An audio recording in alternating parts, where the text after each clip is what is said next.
Nós começamos mais um programa, O Espírito da Letra, analisando a obra de André Luiz, o 11º livro, Mecanismos da Mediunidade. Eu estava dando uma olhada aqui no nosso índice. Nós vamos fazer hoje o capítulo 10. Olha como nós já andamos. É o 10º capítulo, o fluxo mental. O livro tem 26 capítulos. Nós estamos então passando já de 1/3, estamos nos aproximando da metade, pouco menos. E isso já nos coloca em uma posição de já possuirmos bastante informação a respeito. Mas esse capítulo aqui vai nos ajudar bastante. Ele vai nos trazer importantes explicações sobre o fluxo mental. Energia, fluxo, sistema, corrente elétrica, tudo nós já vimos antes. Mas nós vamos rever determinadas informações. Hoje nós vamos fazer esse capítulo 10º, a sua primeira parte, porque o nosso interesse é que você tenha calma e você possa assimilar bem, porque ler o capítulo correndo para não explicar o que está nele, você mesmo pode fazer sem precisar assistir nosso programa. Nosso programa tenta tirar o espírito da letra. Para isso, nós temos que aprofundar, mostrar imagens, reconectar raciocínios. Então, hoje nós vamos fazer a primeira parte e no próximo programa vamos completar a segunda parte do capítulo 10, tá bem? E vamos fazê-lo como a gente tem feito nos programas anteriores, com o nosso resumo. Resumo é o quê? Você pega o subtítulo e eu preparo uma síntese do que é importante naquele subtítulo, o que André Luiz quis dizer naquilo. Porque se você vai direto no subtítulo, com as informações, com os nomes complexos, com os aparelhos, com as terminologias tão científicas, você vai desistir. Ah, não, isso não é para mim não, é muito confuso. Porém, quando a gente faz o resumo, nós não alteramos o conteúdo, nós apenas colocamos palavras mais fáceis, fazemos uma abordagem genérica de tudo aquilo que está contido naquele negócio. Aí você vai ao texto original com outro olhar. Imagina que eu explico para você, ou que você pegue uma descrição, melhor dizendo, primeiro você pega uma descrição técnica do que é um radiador. Aquele negócio que vai no carro antigamente, que fazia a troca de calor. Então tem ventoinha, tem parafuso, tem as peças específicas, a colmeia, tem um monte de coisa lá. Você vai ler um negócio desse, você não faz ideia. Aí venho eu aqui e falo assim, ó, o que é aquele negócio lá? Eu vou resumir para você. É um negócio onde a água passa, a água quente entra, venta nela e ela esfria e volta para o motor frio. Ah, entendeu? Ah, entendi. Então, radiador é exatamente isso. Aí a gente vai ler a descrição, colmeia, ventoinha, rebimboca da parafuseta, você entende que faz tudo parte do radiador, que a função é aquela. Não é mais fácil? Do que você ficar tendo que decodificar todas as informações do que faz cada peça, qual é a sua função, etc. A solda, que tipo de solda vai. Então, o resumo é para essa função. Facilitar você a primeira abordagem. E depois, quando você vai na peça técnica, você já entende, tá bom? Então agora pega lá a sua caneta, seu lápis, seu papel, seu livro, que nós vamos começar o primeiro subtítulo do capítulo 10º. Preste atenção que esse subtítulo vai fazer referência a coisas que nós já vimos em programas anteriores, tanto é que nós vamos trazer uma imagem para você recordar. Vamos lá então? Capítulo 10º. O título do capítulo é Fluxo Mental. E aqui começa o nosso resumo. O subtítulo se chama Partícula Elétrica. André Luiz está dizendo que as partículas elétricas, ao se movimentarem através do condutor, produzem vários efeitos, tais como calor, campo magnético, luz e ação química. Ele está dizendo isso nesse subtítulo. Em seus vários parágrafos, André Luiz detalha a reação física decorrente do deslocamento no circuito elétrico dos elétrons e suas subpartículas, informações que ele vai utilizar nos subtítulos seguintes. Então, tudo que André Luiz vai explicar neste subtítulo é justamente esses efeitos que a partícula, o elétron que se movimenta no fio, vai produzindo ao longo. Eu tenho certeza que você já ligou, por exemplo, um ferro elétrico na tomada, e quando você vai pegar no fio, você sente que o fio está quente. O ferro está aquecendo, ele tem uma resistência elétrica, mas ele consome muita energia, é preciso esquentar aquilo, então passa muito elétron. Tanto é que os ferros antigos, eu sei que você se vai se recordar disso, eles tinham um fiozão grosso, ó, mais grosso até do que essa caneta aqui, ó, grossão, porque ele precisava passar uma corrente muito forte e se ele fosse muito fininho, o calor ia ser tão intenso que ele derretia. Então precisa ser um fio resistente, bem encapado. Mas você pega no fio, ou quando você vai tirar da tomada, a tomada está quente. Ele está falando isso. A resistência produz calor, altera a estrutura. Se você aproximar uma bússola do fio que está conectado na tomada, a bússola vai mudar de posição. Por quê? Porque o fio está envolvido numa corrente elétrica que produz corrente magnética, campo magnético, e muda a bússola. Olha que legal. Então, tudo que André Luiz vai falar nesse primeiro subtítulo tem a ver com uma imagem que nós já vimos em programas anteriores e que você vai ver aí na tela também como parte do nosso resumo. Recordar é viver. Aí está, ó. Um elétron, que é aquele que está lá na ponta direita, amarelinho, ele vai passando de um campo para de um átomo para outro, ó. Ele vai saindo de um, pula para o outro, sai de um, pula para o outro, sai de um, pula para o outro. E isso é o sentido do deslocamento dos elétrons, fazendo que haja uma corrente elétrica. E essa corrente é que André Luiz está descrevendo, produz esses efeitos que nós lemos aqui, como você vai ver, produz calor, campo magnético, produz luz. O que era o filamento da lâmpada? Aquelas lâmpadas incandescentes, ela produzia calor tão intenso que o filamento encandecia, ficava quente e começava a emitir ondas luminosas, além das ondas caloríficas.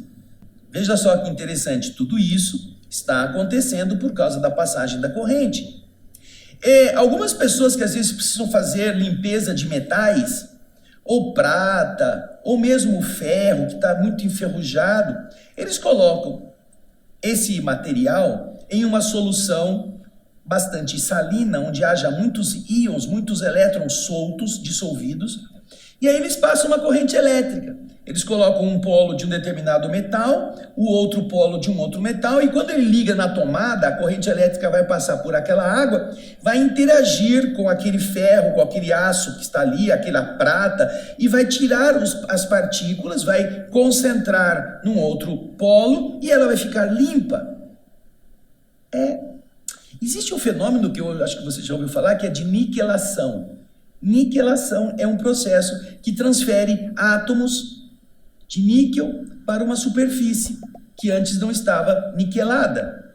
Então ele vai ficar com aquele aspecto brilhante. Por quê? Porque é uma reação química com a corrente elétrica passando.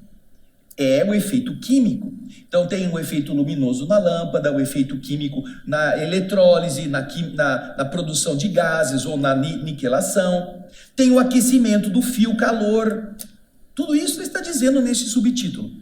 Então, agora que nós já entendemos mais ou menos o que ele quis dizer, nós vamos para o texto original de André Luiz. E vamos ler, para que você possa acompanhar tudo aquilo que ele está falando. Vamos lá? Acompanhe comigo aí na imagem. Fluxo mental. Partícula elétrica. Diz André Luiz, por anotações ligeiras acerca da microfísica, sabemos que toda partícula se desloca, gerando onda característica naturalmente formada pelas vibrações do campo elétrico relacionadas com o número atômico dos elementos. É claro, número atômico, quantos elétrons tem nas camadas, esse número atômico vai produzir um deslocamento maior ou menor de elétrons. Essa é a ideia que ele está falando da microfísica. A física do microscópio, do campo mícrico.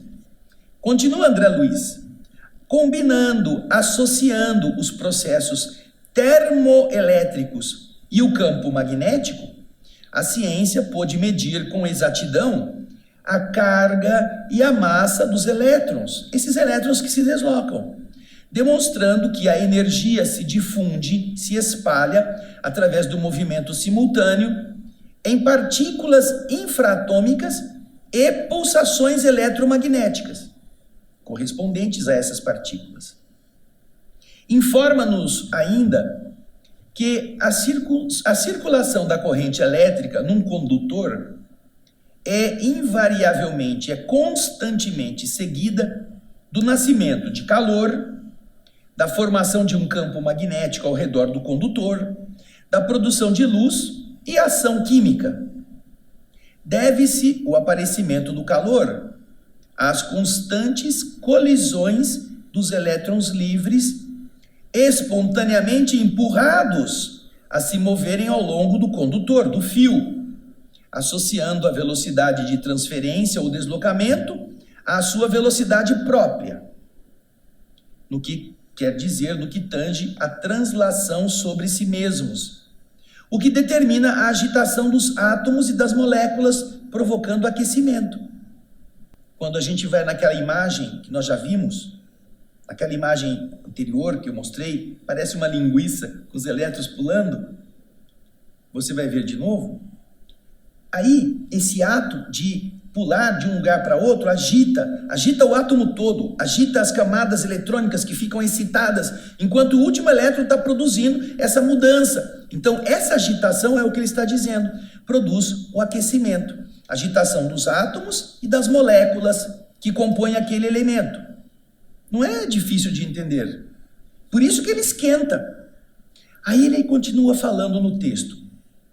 A constituição de um campo magnético, quando passa a energia pelo fio, cria-se um campo magnético, aquele que muda a bússola. Então, essa constituição de um campo magnético ao redor do condutor, ela é induzida, ela é gerada pelo movimento das correntes dos corpúsculos, dos elétrons, que criam força ondulatória de imanização. Quando eles andam de um lado para outro, ele vai criar uma ondulação que faz com que surja um campo semelhante ao do ímã. Produz magnetismo. Então ele está explicando por que produz magnetismo. O calor ele já explicou. O magnetismo é por causa dessa criação de ondas, dessas forças ondulatórias que vão produzir a imantação daquele processo, naquele corpo que está servindo de condutor.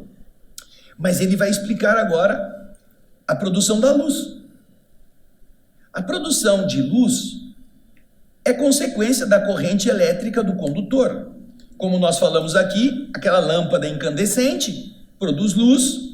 Por quê? Porque, de verdade, essa iluminação é a consequência da vibração do filamento. Passando a corrente elétrica por ele aquece e começa a produzir luz. A mesma coisa aconteceria, por exemplo, com o fio do ferro elétrico. O fio do ferro elétrico produz luz. Só que o calor é tão intenso que ele está encapado. Mas se a gente olhasse com um óculos infravermelho, você veria o fio todo vermelho, porque ele está quente. Agora, quando você tem dentro de um ambiente isolado da atmosfera, um vácuo, você tem um filamento e passa a corrente elétrica, então o fio vai esquentando, esquentando, esquentando, e ele fica tão quente que ele produz luz também. É como uma fogueira. A fogueira tem a madeira, não é? A madeira está lá, você põe uma fonte de energia, a madeira começa a reagir sobre ela mesma, a energia vai começar a decompor os elétrons e ela vai ficar o quê? Ela vai começar a esquentar demais e por causa da cooperação do oxigênio do ambiente, aquilo vai começar a se expandir, vai ter o quê? Uma labareda, a labareda tem luz. A vela, o filamento, o calor, o combustível, o comburente do ar, e a vela acende. Ela é quente e ela espalha luz. Ele está explicando por que gera a luz. Agora vamos ver a ação química, ele vai falar também. E a ação química resulta da circulação da corrente elétrica através de determinadas soluções. Como eu disse aqui, o fenômeno da niquelação, o fenômeno da eletrólise, de você limpar metais utilizando uma corrente elétrica, transferindo as partículas sujas, as partículas que estão já decompostas para outro polo da solução, você libera aquela superfície que está oxidada, que está cheia de sujeira, você libera, porque os elétrons se agitam, começam a pular do material e eles levam com eles esses particulados que não servem mais. É ação química. Tá vendo? Tem mistério. Não é complicado. Basta você dar chance ao seu cérebro de entender o mecanismo. Você vai falar assim, mas André, porque eu sou médium, eu vou me ligar na tomada? Não, você não precisa ligar na tomada, você já é uma bateria, você já está ligado na tomada. Quando você toma água, quando você come, quando você precisa do sal, quando você precisa de químicos para fazerem a sua bateria funcionar, você já está se ligando na tomada, só que é a tomada da natureza. Então André Luiz está usando essas comparações para fazer você entender que, do mesmo modo que passa uma corrente através de um fio, ele vai falar agora no próximo subtítulo sobre a partícula mental. No fio é uma partícula eletrônica material, partícula elétrica, mas na mente existe uma partícula. Na nossa, você não vai dizer que o fio pensa. Mas agora a gente vai ver como ele faz a comparação com a partícula mental. Vamos ao resumo? Partícula mental. Utilizando aquela comparação feita anteriormente sobre a partícula elétrica, André Luiz informa que, apesar de obedecer a processos diferentes, a partícula que circula na corrente mental, nascida das emoções e dos desejos do espírito, também se desloca, produzindo o quê? Eletromagnetismo, cuja intensidade ou frequência depende do estado mental do emissor. Estado mental do emissor. Vamos aqui fazer alguns paralelos. Você já deve ter falado assim, nossa, eu estou com a cabeça quente. Por que sua cabeça está quente? Você fala assim, eu estou pensando muita coisa, tem muita coisa para resolver, tem uns problemas que eu não sei direito, tenho que prestar atenção. A cabeça fica quente, né? Mas não é uma quentura dessas do fio do ferro elétrico, mas é um torpor, um aquecimento calor. Por quê? Não está passando corrente elétrica da tomada, está passando partícula mental que está circulando lá. Outras vezes, você vai dizer assim, nossa, me aconteceu agora uma coisa que minha cabeça se iluminou. Você lembra do personagem Lampadinha lá, do Disney? Que acho que estava sempre com o professor Pardal? E quando a pessoa tem uma ideia, a gente representa essa ideia como uma lâmpada que acende. Lâmpada, luz. Que interessante. Então ele está falando que dentro do nosso cérebro, apesar de haver processos diferentes do que acontece no fio elétrico, uma partícula mental se desloca. Volta aí no resumo para mim. Utilizando a comparação feita anteriormente, André Luiz informa que, apesar de obedecer a processos diferentes, a partícula que circula na corrente mental e que nasce onde? Nasce das emoções e dos desejos do espírito, ela também se desloca. E quando ela se desloca, ela produz eletromagnetismo. Ela produz corrente elétrica, e a corrente elétrica produzida induz a formação do campo magnético. E a intensidade dessa corrente ou do campo eletromagnético depende do estado mental de quem está emitindo. Veja só que não é a mesma coisa que ligar na tomada, mas o efeito acontece. Uma partícula se desloca. Ao deslocar-se, cria campo elétrico e campo magnético ao mesmo tempo dentro do nosso cérebro. E qual é a intensidade disso? A intensidade do desejo, da atenção, a intensidade do que o espírito está querendo, da emoção da entidade. Isso tudo É importante que nós pensemos, porque ele está fazendo uma comparação, mas isso acontece dentro da nossa cabeça. Não é difícil de entender. Agora a gente vai então fazer a leitura do subtítulo Partícula Mental no livro. Como que André Luiz escreveu isso? Vamos lá? Aí está. Partícula mental. Em identidade de circunstâncias, apesar da diversidade dos processos, apesar dos processos serem diversos, diferentes do que acontece no fio elétrico, toda partícula da corrente mental, nascida das emoções e desejos íntimos, escondidos, mas ocultos do espírito, através dos fenômenos íntimos e profundos da consciência, cuja estrutura ainda não conseguimos abordar, não sabemos definir direito, essa partícula se desloca, produzindo irradiações eletromagnéticas, cuja frequência varia de acordo com os estados mentais do emissor, como acontece na chama, no fogo, cujos fótons, arremessados em todas as direções, são compostos por grânulos de força, cujo poder se revela mais ou menos intenso, segundo a frequência da onda em que se expressam.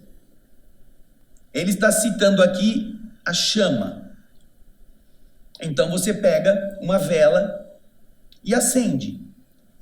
Num ambiente mais apagado, você verá a chama e ela vai iluminando bastante próximo e vai perdendo força à medida que ela vai ficando mais longe, que o espaço vai mais longe da chama, da fonte, esses fótons vão diminuindo a intensidade. Se você tem um objeto próximo, aquele objeto vai estar iluminado intensamente. Mas se esse objeto está distante, ele vai ficar numa penumbra. E se ele está muito longe, ele quase não aparece, ainda que ele reflita um pouquinho dos fótons que vão chegar lá. Mas, veja só, se você pegar um arco voltaico, que é justamente um arco voltaico, um arco onde uma grande potência de energia elétrica, em volts, né, passa, ele cria um calor e uma coisa muito forte. Geralmente, antigamente, eles faziam arcos voltaicos para iluminar cenários, aqueles holofotes. Você vai iluminar muito potentemente tudo. Tudo que estiver na mesma sala vai ficar iluminado, vai ficar um dia, praticamente. Por causa da intensidade com que isso está acontecendo. Ele está dizendo que esses fenômenos íntimos, eles são responsáveis por criar esse campo eletromagnético. E essas partículas vão se deslocando, produzindo o quê? Irradiações eletromagnéticas, cuja frequência varia de acordo com os estados mentais do emissor. Olha só, o emissor, aí você vê, ele produz mais intensamente ou menos intensamente essa emissão de fótons, como se fosse a chama de uma vela ou a chama de um fogo, cujos fótons são arremessados para todas as direções, constituindo-se por grânulos de energia ou de força, que vai ser mais ou menos intenso, segundo a frequência de onda em que eles estão organizados, pela vontade do emissor. Por isso que quando você tem uma ideia luminosa, aquela coisa, você tive uma ideia luminosa, você então quase que explodiu com a combinação dos conceitos que antes estavam perdidos e que de repente se uniram. E aí você, eureka, dizia o sábio grego. Então você vê, são partículas que, na sua maneira de pensar, vão produzir esse campo. E esse campo vai se expandir mais ou menos intensamente de acordo com a frequência daquela onda que você está emitindo. Tá vendo como é fácil de entender? Ou seja, do mesmo parecida com a corrente elétrica que passa pelo fio, que vai produzir calor, vai produzir magnetismo. Dentro da nossa cabeça existe uma estrutura que também possibilita que partículas corram por ela. Você não precisa estar ligado na tomada. Corra pelo corpo todo. Faça o músculo se mover. Faça com que nossas células estejam abastecidas. Ou, veja só, você sabe que você tem uma temperatura. Essa temperatura, em média, 36,5, 36,7. Como que você mantém essa temperatura? Por uma reação química. Dentro do seu organismo, tudo aquilo que você está comendo vai ser transformado e vai passar por um estresse elétrico. E esse estresse das células vai produzir energia. Essa energia vai fazer tudo funcionar. E quando você atrita, quando você liga um carro, o carro não está pegando fogo, não é mesmo? Não tem um incêndio. Mas você vai ver que, apesar de haver explosões mícricas dentro dos pistões, o carro inteiro vai ficar quente, o seu motor todinho vai aquecer. Então, as explosões mícricas que acontecem nos eventos químicos dentro das células vão produzir energia, essa energia vai se espalhando e vai manter uma temperatura do motor. Nós precisamos ter o motor em uma determinada temperatura. Lembra, vem aqui um pouquinho. Lembra do carro a álcool? O carro a álcool era legal. Você produzir álcool da planta, da cana de açúcar. Só que para ele pegar fogo, para ele ser combustível, ele tinha que estar a uma determinada temperatura. Então os primeiros carros a álcool, quando fazia frio, eles não pegavam de manhã. Ficava aquela coisa, nhec, nhec, nhec, nhec, o motor estava frio. Aí eles desenvolveram o quê? Uma injeção de gasolina, porque a gasolina tem uma octanagem maior, ela é mais explosiva, então ela pegava fogo por um tempo, fazia o motor começar a funcionar, ele saía daquela frieza que ele estava, e a partir daí, depois que ele já atingia um mínimo de calor, ele podia consumir o álcool e não tinha problema, o carro não falhava mais, porque ele tinha que chegar numa temperatura. Os motores, então, precisam funcionar numa determinada temperatura específica. Não é que eles têm que estar frio, não. Motor frio não funciona. Agora, motor superaquecido funde. Então, ele tem que trabalhar num espectro de calor que lhe dê eficiência máxima. Por isso que os carros têm um medidor de temperatura. Nosso corpo também é uma máquina. Não é movido a gasolina, apesar de muita gente tomar álcool bastante, né? E você já notou que quando você toma álcool, você sente calor? Você sua. O corpo precisa reagir àquilo, precisa expelir aquilo. Então, é uma reação química ligada a essa reação do álcool nas células para expelir o mais rápido possível. Tudo isso está também vinculado à partícula mental. A nossa partícula mental coordena tudo isso. Nosso cérebro, na sua construção ao longo dos milênios, dos milhões de anos, foi automatizando este processo. Você não precisa dizer assim, nossa, eu comi um bife, então agora eu vou meditar para que o bife seja digerido pelo ácido que corresponda ao suco pancreático que come a carne. Vamos lá, o suco agora vai entrar no pedacinho da carne, vou mentalizar. Você não precisa fazer isso para o organismo responder, ele faz automaticamente. Mas um dia ele precisou desenvolver isto até torná-lo automático. Essa corrente, essa partícula mental, que antes não estava tão organizada como está no ser humano, um dia nos reinos inferiores da natureza, precisou desenvolver esse potencial de ordenar comer a carne que você, ou digerir a carne que você comeu. Ai, André, eu estou pensando aqui num sundae de chocolate. Ou então numa banana split com morango. Eu falei isso agora. Você está pensando. Imediatamente você está pensando, o que acontece? Você começa a produzir saliva. Gostoso. Por quê? Automatizou o processo. Você pensou, criou a imagem mental, partícula mental correu e analisando o seu pensamento disse para as glândulas salivares, vamos lá trabalhar, moçada, que vai vir comida boa aí. Aí você enche a boca d'água. Você não pensa nisso, mas é uma reação automática, tá vendo? Interessante.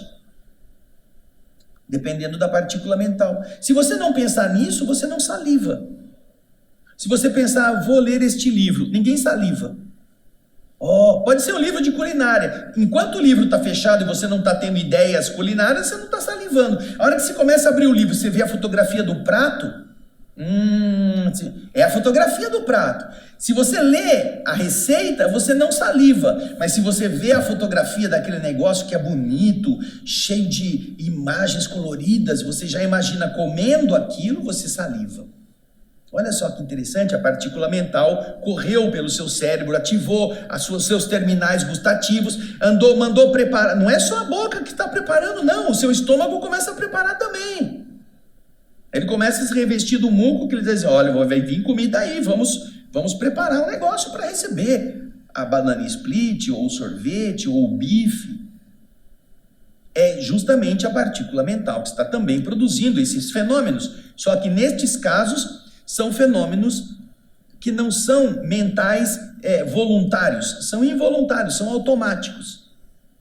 Nós desenvolvemos, e nós vamos ver isso mais para frente, um sistema nervoso autônomo, que não precisa você ficar mandando.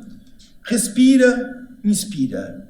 Expira, inspira. Expira. Já pensou se você tivesse que mandar piscar, respirar e o coração bater? Você ficava doido. Você passava o dia inteiro falando, pisca, respira, bate. Pisca, solta, descansa. Pisca, respira, bate. Pisca, solta, descansa. Pisca, quer dizer, você ordenar isso mentalmente com a sua vontade para seu coração bater, seu pulmão respirar e seu olho piscar, você ficaria totalmente maluco. Ia ser um grande hospício, porque você não teria outro tempo para fazer outra coisa. E o resto? E a limpeza do sangue, e a digestão, e a excreção, e o suor. Não sobraria espaço para você pensar sobre outras coisas da vida. Olha que interessante. Então todo esse processo foi construído, foi automatizado para deixar o seu cérebro livre para fazer suas ideias, fazer seus planos, usando a partícula mental em outros sentidos também. Os sentidos do desejo, do querer. Tudo isso é a partícula mental, tá bem? Agora a gente vai para a corrente mental subhumana. Olha, é interessante isso. É um resumo que nós vamos fazer sobre esse tópico. Acompanhe lá. Por que subhumana? Porque está falando da corrente mental nos reinos inferiores da natureza. Olha lá. Aqui André Luiz informa que essa corrente mental existe desde os reinos inferiores da natureza, mas está restringida ao nível de cada um desses reinos. No caso dos minerais, surge como um impulso de sustentação. Ou seja, os elétrons têm que estar reunidos no cristal, têm que estar presos, se sustentando ali para modelar a forma cristalina. Tornando-se mais intenso esse impulso nos vegetais. Os vegetais já têm uma outra dinâmica. E crescendo em importância no reino dos animais inferiores. No patamar dos animais superiores, aumenta em complexidade, já que ele está se aproximando das condições para a produção do pensamento contínuo. Em todos os seres abaixo do nível humano, portanto, os agentes mentais, através de impulsos constantes, são usados para a manutenção do calor, do magnetismo, radiação e atividade química exigidos na manutenção da vida orgânica, servindo de exercício para solidificarem as bases da inteligência, tornando-se mais fulgurantes nos animais superiores que já possuem percepções mais avançadas. Aí nós estamos então compreendendo que esta partícula mental, este fluxo energético, esse magnetismo vai permear todos os reinos da natureza, dos mais simples até os mais complexos, chegando à parte mais ainda complexa no reino dos animais superiores, porque os animais superiores já estão muito próximos do raciocínio completo, mas até chegar no raciocínio completo, todos os efeitos, todas as automatizações que ligam a partícula mental, o magnetismo produzido, o calor necessário, precisam ser desenvolvidos nos reinos anteriores. Você já ouviu falar, por exemplo, dos animais chamados pecilotérmicos? Pecilotérmicos, eles não têm uma temperatura constante. Eles não têm uma estrutura ainda produzida para manter a temperatura fixa. Eles então precisam se aquecer ao sol. Lagartos, jacarés, tartarugas, eles precisam do sol para ativar determinados processos químicos com o calor solar. Enquanto que outros animais não precisam. Os mamíferos mais avançados, eles não precisam, porque eles já têm uma usina nuclear no seu centro. Ele come e a comida é produzida, metabolizada, produzindo calor. Então ele se mantém numa temperatura fixa. Ele não oscila de temperatura. Isso já é um avanço no próprio reino dos animais irracionais, nessa corrente mental subhumana. As plantas estão abaixo. Você não precisa encontrar na planta uma temperatura para a biologia fazer funcionar, como acontece nos animais. Mas a planta precisa também de estruturas vibratórias que a mantenham. E nós vamos ter na planta, por exemplo, o cloroplasto, que depende da luz para produzir energia, para poder fazer o funcionamento da sucção dos minerais dissolvidos, transformá-los, fazê-los adaptar-se à sua necessidade de produção de mais células vegetais. Tudo isto está dentro desse processo que André Luiz está descrevendo neste subtítulo, Corrente Mental Subhumana. Vamos então ver agora o que André Luiz escreveu no livro. Está escrito lá, você vai ver que não tem muita dificuldade de entender. Corrente mental subhumana. Nos reinos inferiores da natureza, a corrente mental restringe-se a impulsos de sustentação nesses seres de constituição primária, começando dos minerais, preponderando, se tornando mais importante nos vegetais, e avançando pelo domínio dos animais de formação mais simples, os animais mais inferiores, para se tornar bem evidente, mais complexa nos animais superiores, que já conquistaram bases mais amplas para a produção do pensamento contínuo. Eles ainda não possuem o pensamento contínuo, mas eles já estão mais próximos. Em todas as criaturas subhumanas, os agentes mentais, na forma de impulsos constantes, são desse modo empregados na manutenção do calor, do magnetismo, da radiação, da atividade química nos processos vitais dos seus circuitos orgânicos, de maneira a consolidarem pouco a pouco os alicerces da inteligência, salientando-se, ressaltando-se que nos animais superiores os impulsos mentais a que nos referimos já são responsáveis por valioso patrimônio de percepções avançadas.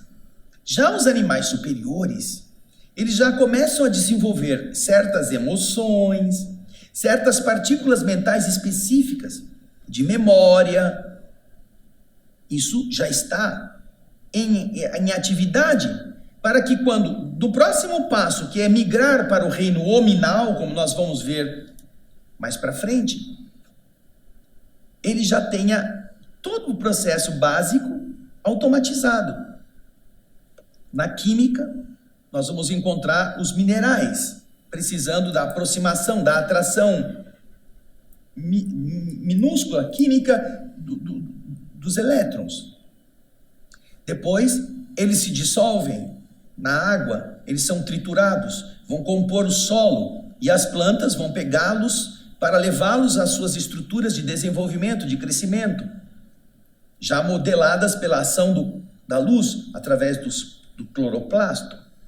Depois os animais vão usar as plantas, vão se abastecer das plantas, vão comer para fazer o funcionamento da sua fornalha orgânica.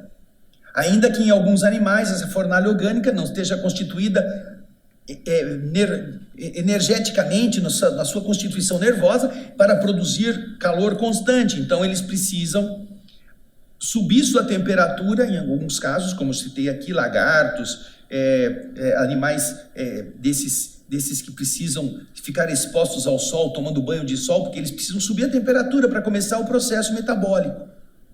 Eles não têm esse poder ainda dentro deles. E depois, mas eles já comem planta, eles comem outros animais, eles já estão se preparando com a sua estrutura vibratória mental para atingir outros níveis. Mas você não vai dizer assim, ai, o jacaré estava tão triste. Ai, o jacaré procurou o seu dono e o abraçou de saudade. Nem uma tartaruga. Eles vão ter manifestações primárias. Mas veja na internet quantos animais procuram seus donos para demonstrar carinho. Quantos cachorros que ficaram afastados dos seus donos, gatinhos que ficaram afastados quando reencontram o dono, passarinhos ou gansos que procuram o dono e abraçam. Eles já estão desenvolvendo já um critério muito mais complexo da manifestação da partícula mental. Porque mais adiante eles se tornarão seres humanos e terão a inteligência completa, o raciocínio pleno. Tudo isso está sendo preparado pela natureza. E tudo está vinculado a essa ação magnética que a estrutura do cérebro, que está em desenvolvimento nessas diversas etapas, vai concedendo aos seres. Até chegarmos, como nós vamos ver mais para frente, no próximo programa, a função dos agentes mentais, dessas partículas mentais, já no ser humano.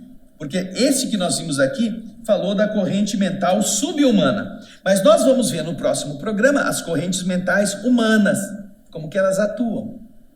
Por isso é que eu aconselho você, já vai lendo, não fique esperando eu ler não, vai para frente.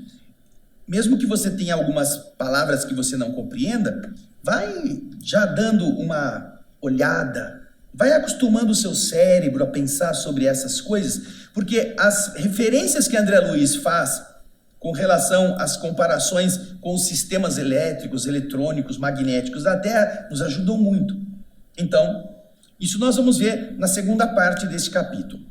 Eu agradeço muito a sua atenção, sua participação. Agradeço ainda mais os comentários que vocês têm feito aos nossos programas, não só nesse Mecanismos da Mediunidade, mas nós estamos falando desde o primeiro livro Nosso Lar. Teve o filme Os Mensageiros, lembra? Você pode ir ao cinema, você deve ir ao cinema assistir Nosso Lar 2, que é baseado no livro Os Mensageiros, mas faz 11 anos que nós já lemos o livro Os Mensageiros todinho no nosso programa, esse aqui, o Espírito da Letra.